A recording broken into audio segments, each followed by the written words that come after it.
All right, James. So you're at your graduation day, and God has brought you a long way, and now we're kind of at a mountaintop, and we get to look back a little bit on what the Lord's done in your life.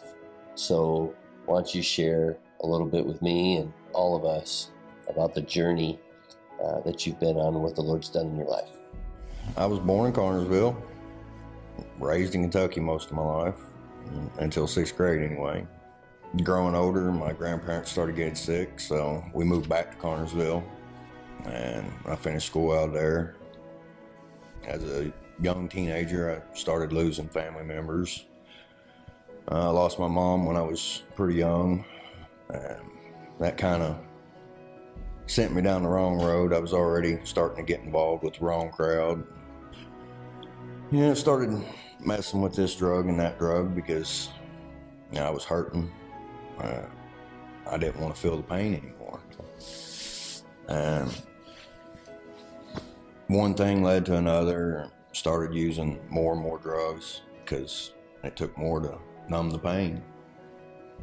The house I was staying in got raided. I went to jail for 14 months. The life I was leading wasn't for me. It wasn't what I was supposed to be doing. So I asked the Lord back into my heart. And it was amazing the peace that immediately came over me. My lady I was taking a class with, when I got out of prison, I called her because the rehab I was supposed to go into wasn't open and the other one didn't have any beds available.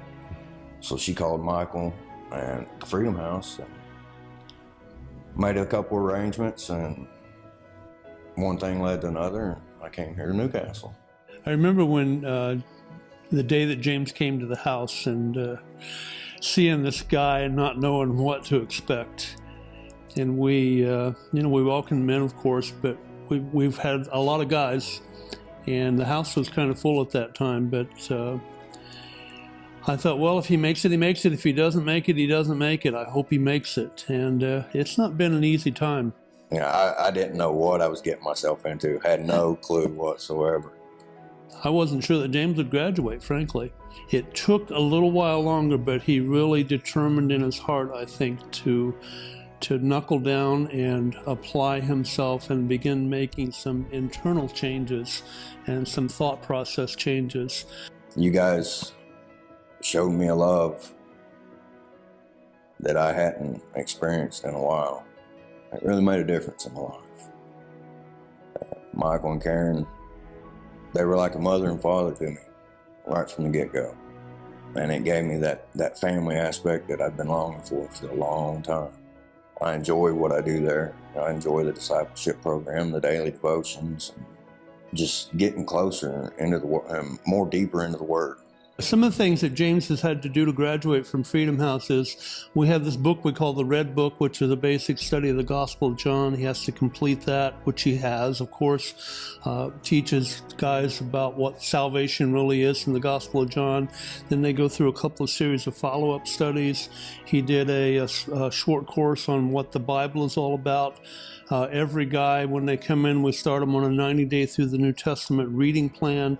James successfully completed that. He's going through OSL 1, 2, and 3. We hope in the future, we actually just talked about this week, that James will graduate from OSL 4 and 5 because it's really a core both of Freedom House and the Foursquare Church.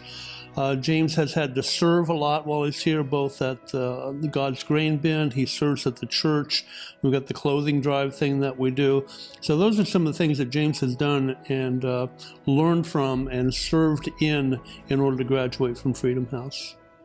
The only way I can explain it, I guess, is I got to the deepest pit that I could get to. And it wasn't like he just reached in and pulled me out.